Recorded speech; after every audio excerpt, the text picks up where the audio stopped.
Ba xôm chùm riệp xua đo bộ mai bom ôn được không bản đàn sừng cung YouTube xa chỉ thay mà đón tiết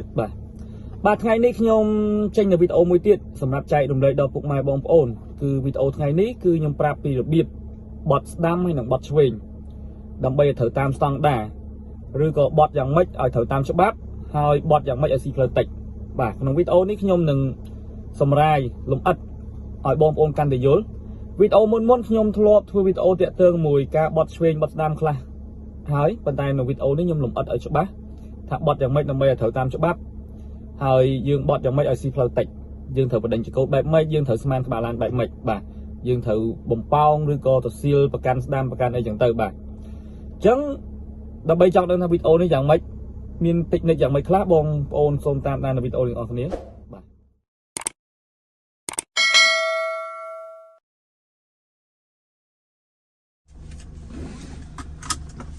បាទអញ្ចឹងមុននឹងចាប់ផ្ដើមការបត់ឆ្វេងនិងបត់ស្ដាំខ្ញុំសូមចែករំលែកបងប្អូនពីចំណុចតាក់ទងជាមួយ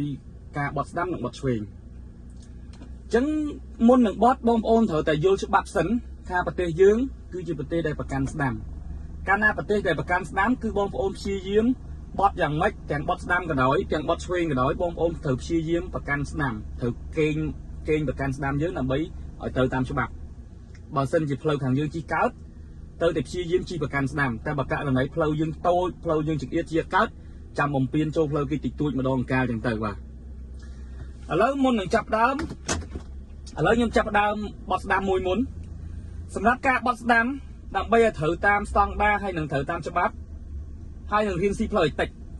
ទី1មុននឹងបត់ស្ដាំបងប្អូនត្រូវលួចមើលកែងស្ដាំសិនត្រូវមើលកែងស្ដាំដៃដោយសារយើងត្រូវបត់ស្ដាំបងប្អូនត្រូវមើលកែងស្ដាំដៃហើយបងប្អូនស្មានកែងយ៉ាងម៉េចដកចេញពីកែងហ្នឹងឲ្យបានយ៉ាងតិច1ម៉ែត្រហើយបងប្អូនស្មានកង់ខាងស្ដាំរបស់យើងចេញពីកែងនឹង1ម៉ែត្រហើយស្មានក្បាលឡានយើងដល់កែងបងប្អូនចាប់ដើមបង្វិលចង្កូតផ្ដើមទៅកន្លះជុំបងប្អូនរងចាំមើលក្បាលឡានចូលទៅចាំថែមកន្លះទៀតហើយចាំថែមកន្លះទៀតបើករណីស្ទើរហើយរងចាំឡានត្រង់យើងពលាវិញឲ្យស្មើដៃការបត់បងប្អូនកុំចំណាំចង្កូតថាត្រូវយកមកជុំភ្លាមត្រូវយកមកជុំកន្លះភ្លាមអត់ទេគឺបងប្អូនត្រូវបដិញ្ញចង្កូតបដិញ្ញស្ទើរចាំថែមចង្កូតប៉ុណ្ណាពេលបងប្អូនពលាវិញគឺពលាប៉ុណ្្នឹងវិញអូខេចាំមើលខ្ញុំបត់ស្ដាំឲ្យបងប្អូនមើលម្ដងទៀតបងប្អូនមើលកែងដកចេញពីកែង1ម៉ែត្រស្មានក្បាលឡានយើងឲ្យស្មើកែងសិនឲ្យដល់កែងសិនចាំបងប្អូនយកចង្កូតកន្លះជុំកុំតន់យកប្រញាប់ច្រើនភ្លាមបើករណីបងប្អូនគ្រាន់តែក្បាលឡានដល់កែងភ្លាមបងប្អូនយកចង្កូតច្រើនភ្លាមវាអាចនឹងកង់ក្រោយយើងគៀកែងនឹងតោះកែងនឹងកង់ក្រោយណាកង់ក្រោយផ្នែកខាងស្ដាំណាបាទអញ្ចឹងដើម្បីកុំឲ្យ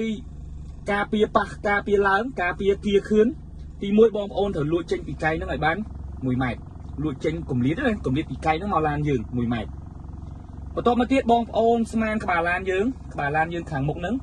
ឲ្យស្មើកែងឲ្យស្មើផ្លូវដែលយើងត្រូវបត់ហ្នឹងចាំបងប្អូនចាប់ដើមបង្វិលចង្កូតហើយការបង្វិលចង្កូត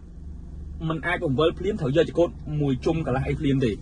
ឬក៏មួយជុំកន្លះភ្លាមទេបងប្អូនត្រូវតែបដិញ្ញចង្កូតកន្លះសិនរងចាំក្បាលឡានដល់ចាំថែមទៀតចឹងទៅតាមកម្រិតមួយដែលយើងគិតថាស្ទើរចឹងទៅហើយរងចាំឡានត្រង់ពលាវិញបាទអញ្ចឹងខ្ញុំនឹងធ្វើឲ្យបងប្អូនមើលឲ្យទៀតថាឥឡូវនេះខ្ញុំឃើញក្បាលឡានខ្ញុំស្មើកែងហើយខ្ញុំចាប់ដើមវិលចង្កូតកន្លះជុំទុកចោលសិនតែកន្លះសិនទេអត់យកច្រើនភ្លាមទេរងចាំមើលក្បាលឡានចូលដល់ផ្លូវរៀងផុតកែងបន្តិចចាំថែមកន្លះទៀត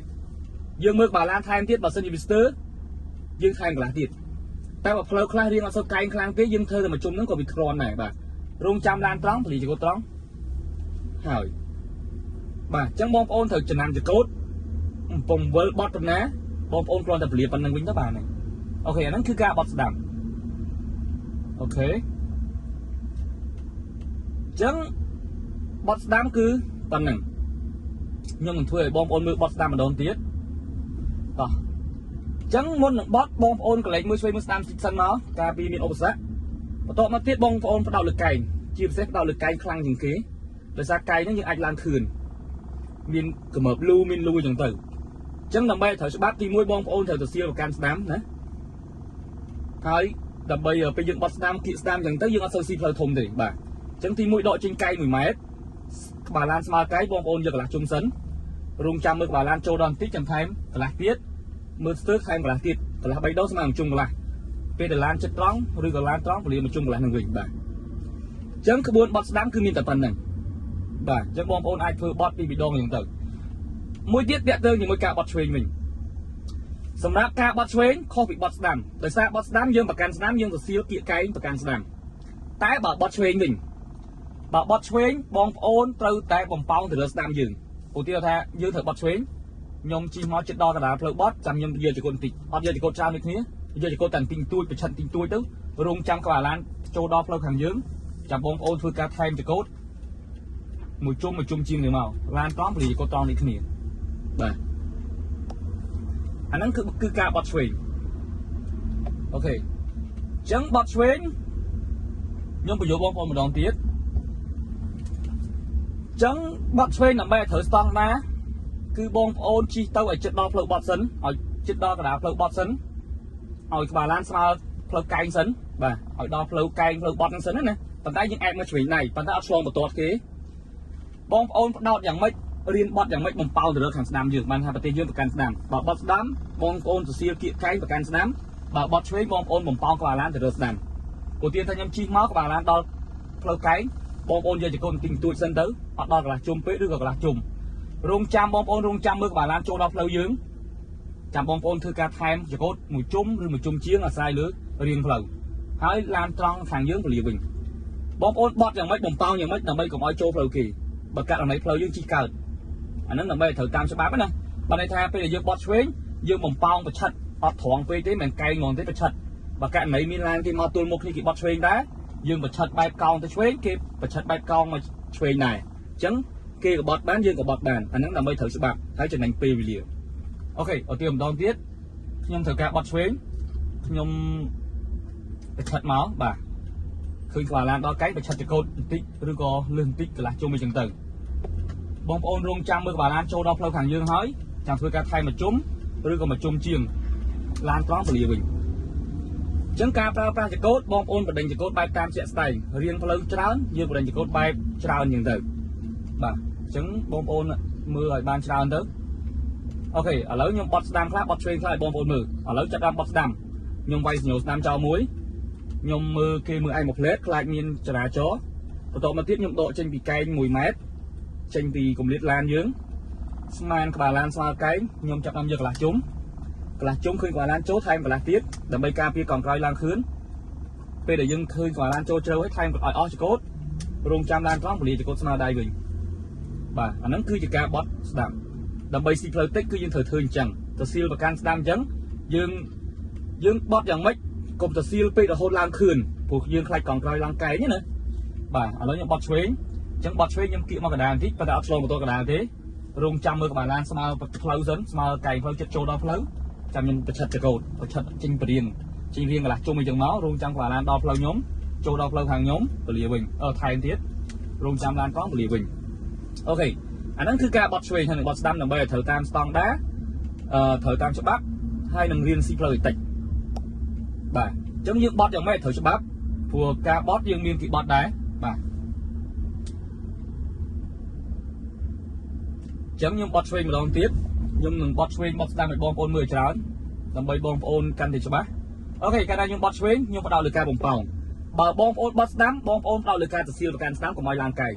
កាលណាបងប្អូនបត់ឆ្វេងដឹងខ្លួនឯងថាផ្លូវនេះត្រូវបត់ឆ្វេងបងប្អូនផ្ដោតលើការបំប៉ោងអញ្ចឹងការបំប៉ោងទី1បងប្អូនអាចមកកណ្ដាលផ្លូវតែកុំឆ្លងកុំឲ្យកង់ឆ្វេងនេះឆ្លងបន្ទាត់រងចាំក្បាលឡានស្មើកែងចាំបងប្អូនយកចង្កូតបញ្ចេញប្រឆិតរៀងរងចាំក្បាលឡានចូលដល់ផ្លូវខាងយើងសិនចាំបងប្អូនធ្វើការថែមចង្កូតឲ្យបានមួយជុំឬក៏មួយជុំជាងតិចតួចរងចាំឡានត្រង់ពលាស្មើដៃវិញដើម្បីកុំឲ្យឡានយើងជ្រៀលចូលផ្លូវគេអាហ្នឹងគឺការបត់ឆ្វេងហើយនឹងបត់ស្ដាំឲ្យត្រូវស្តង់ដារអូខេអញ្ចឹងខ្ញុំធ្វើឲ្យបងប្អូនមើលទៀតបត់ឆ្វេងបត់ស្ដាំធ្វើទៀតបាទវាយសញ្ញោឆ្វេងចោលមួយឃើញក្បាលឡានស្មើកែងបដិញចង្កូតតិចតួចអត់ដល់កន្លះពេកឬក៏កន្លះចឹងទៅរងចាំក្បាលឡានចូលដល់ផ្លូវយើងថែមចង្កូតមួយជុំជាងឡានត្រង់ពលាវិញភ្លាមគឺកុំឲ្យឡានចូលផ្លូវគេតាន់ឡានត្រង់ចង្កូតត្រង់ខ្ញុំអាចធ្វើការជួយយ៉ាបានហើយបងប្អូនត្រូវទៅដល់ផ្លូវបត់បងប្អូនត្រូវបន្ថយល្បឿនយឺតបន្តិចទៅបាទអញ្ចឹងបត់ឆ្វេងបងប្អូនត្រូវតែគៀកមកកណ្ដាលផ្លូវមិនបាច់ឆ្លងផ្លូវគេទេតែទៅសៀលមកប្រកាន់ឆ្វេងអែបកណ្ដាលផ្លូវហើយបងប្អូនប្រឆិតចង្កូតទៅរើបំប៉ោងស្ដាំតែបើបត់ស្ដាំបងប្អូនទៅសៀលគៀកមកស្ដាំដៃ ទៅសៀលគៀកមកស្ដាំដៃហើយដកចេញពីកែងនឹង1 ម៉ែត្របងប្អូនឃើញក្បាលឡានស្មើកែងចាំបដិញ្ញកោតបើអត់ទាន់បើក្បាលឡានមិនទាន់ដល់កែងកុំទាន់យកចកោតតែណាយកចកោតដូចយើងទាព្រៃយើងទាខឿននឹងចឹងបាទអញ្ចឹងយើងអាចមកស្ដាំដៃហើយកុំទាន់យកចកោតរងចាំក្បាលឡានស្មើកែងសិនចាំបងប្អូនយកចកោតផ្ដើមដោយកន្លះសិនកន្លះហ្នឹងកាលណាបងប្អូនយកកន្លះវាមិនអាចឡើងខឿនទេព្រោះកម្រិតយើងកន្លះម៉ែត្រទេហើយយើងយកកន្លះសិននេះអត់ទាន់យកច្រើនភ្លាមទេដើម្បីការពារឡើងខឿននឹងឯងអញ្ចឹងយកតែកន្លះសិនរងចាំក្បាលឡានចូលសិនឲ្យកែងនឹងស្មើពាក់កណ្ដាលឡានឲ្យសិនទៅចាំថែមអញ្ចឹងទៅដែរថែមអត់អស់ចកោតក៏អីដែរតែឡានត្រង់ពលាវិញអូខេអានេះគឺជាការបត់ស្ដាំអូខេអញ្ចឹងបត់ស្ដាំម្ដងទៀតមើលគេមើលឯងឲ្យបដោតលើកែងដកឃ្លៀចេញពីកែងនឹង1 ម៉ែត្រពីឡានយើងក្បាលឡានស្មើកែងបដិញ្ញកោតកន្លះជុំមើលក្បាលឡានថែមកន្លះទៀតកន្លះមើលក្បាលឡានស្ទើរថែមតិចទៀតចឹងទៅរងចាំឡានត្រង់បងប្អូនពលាស្មើដៃវិញបាទអញ្ចឹងក្បួនបត់ស្ដាំហើយនឹងបត់ឆ្វេងគឺមានតែប៉ុណ្្នឹងទេអញ្ចឹងខ្ញុំបត់មកជុំពីជុំទៀតបត់ម្ដងពីរដងទៀតឲ្យបងប្អូនមើលកាន់តែច្បាស់អូខេអញ្ចឹងខ្ញុំធ្វើការបត់ស្ដាំខ្ញុំបន្ថយល្បឿនឲ្យយឺតខ្ញុំមើលគេមើលឯងសិនដកឃ្លៀចេញពីកែង1 ម៉ែត្រក្បាលឡានស្មើកែងចាប់តាមបដិញ្ញកោតកន្លះជុំឃើញក្បាលឡានចូលថែមទៀតឲ្យវាបែកទៅកន្លែងយើងចង់បានរងចាំឡានត្រង់យើងពលាស្មើដៃវិញអូខេអញ្ចឹងបដិញ្ញកោតបែបណាយើងចំណាំចកោតបាទអូខេខ្ញុំបត់ស្ដាំម្ដងទៀតខ្ញុំឃើញក្បាលឡានស្មើកែងកន្លះមួយជុំជាងឡានចិត្តត្រង់ពលាស្មើដៃវិញបាទអញ្ចឹងក្បួនបត់ស្ដាំគឺមានតែប៉ុណ្្នឹងអញ្ចឹងបត់ស្ដាំបងប្អូនទៅសៀលប្រកាន់ស្ដាំធ្វើម៉េចកុំឲ្យឡើងកែងស្ដាំប៉ុន្តែយើងទៅសៀលកុំឲ្យស៊ីផ្លូវច្រើនតែបើបត់ឆ្វេងបងប្អូនអែបមកកណ្ដាលផ្លូវឥឡូវខ្ញុំបត់ឆ្វេងខ្ញុំអែបមកកណ្ដាលផ្លូវខិតមកឆ្វេងដៃបន្តិចរងចាំមើលក្បាលឡានដល់ចិត្តដល់ផ្លូវសិនចាំខ្ញុំប្រឆិតចកោតចាប់តាមបដិញ្ញកោតប្រឆិតកន្លះជុំចាំមករងចាំឡានស្មើចូលដល់ផ្លូវយើងចាំថែមហើយឡានចិត្តត្រង់ពលាស្មើដៃវិញអូខេអញ្ចឹងវីដេអូនេះខ្ញុំសូមចែករំលែកតែប៉ុណ្្នឹងទេសម្រាប់ការបត់ស្ដាំបត់ឆ្វេងបងប្អូនអាចមើលម្ដងពីរដងឲ្យយល់ទៅអានេះខ្ញុំបត់ប៉ុណ្្នឹងដងខ្ញុំគិតថាច្រើនដងហើយអញ្ចឹងបើសិនជាបងប្អូនបើកដោយខ្លួនឯងមើលតាមវីដេអូនេះដោយខ្លួនឯងបងប្អូនបត់ឲ្យច្រើនដងទៅបត់ស្ដាំបត់ឆ្វេងឲ្យបានច្រើន10 20ជុំ100ជុំអញ្ចឹងទៅយូរស្ទតទេណាបាទអញ្ចឹងកាលណាបត់ឆ្វេងនិងបត់ស្ដាំធ្វើម៉េចបត់ឲ្យត្រូវច្បាប់ហើយនឹងស៊ីផ្លូវតិចអញ្ចឹងក្នុងវីដេអូនេះខ្ញុំសូមចែករំលែកតែប៉ុណ្្នឹងទេបើសិនជាមានចម្ងល់អីអាចខមមិនសួរខាងក្រោមបានបើសិនជាចង់ឲ្យខ្ញុំធ្វើវីដេអូក្រោយៗទៀតចង់ធ្វើវីដេអូអំពីអីអាចខមមិនសួរខាងក្រោមបានដើម្បីខ្ញុំមានពេលវេលាខ្ញុំនឹងឆ្លៀតធ្វើវីដេអូចែកជូនពុកម៉ែបងប្អូនបាទហើយសម្រាប់ពុកម៉ែបងប្អូនណាដែលគាត់ចង់រៀនបើកបរគាត់អត់ហ៊ានបើកឡានតាមរយៈគ្នាឬក៏ចង់មានគ្រូត្រឹមត្រូវឬក៏ចង់រៀនជាមួយខ្ញុំផ្ទាល់អាចឆាតសួរឬក៏តាម Telegram លេខដែលខ្ញុំដាក់ខាងក្រោមបានបាទហើយសម្រាប់ពុកម៉ែបងប្អូនដែលអត់ទាន់បានជួយ Subscribe នៅ Channel YouTube របស់ខ្ញុំមួយនេះទេសូមជួយ Subscribe ផងហើយបើសិនជាក្នុងវីដេអូនេះខ្ញុំនិយាយទៅមានការខុសឆ្គងអីសូមអធិស្ឋានផងបាទសូមអរគុណពុកម៉ែបងប្អូនទាំងអស់គ្នាសូមជម្រាបលាបាទ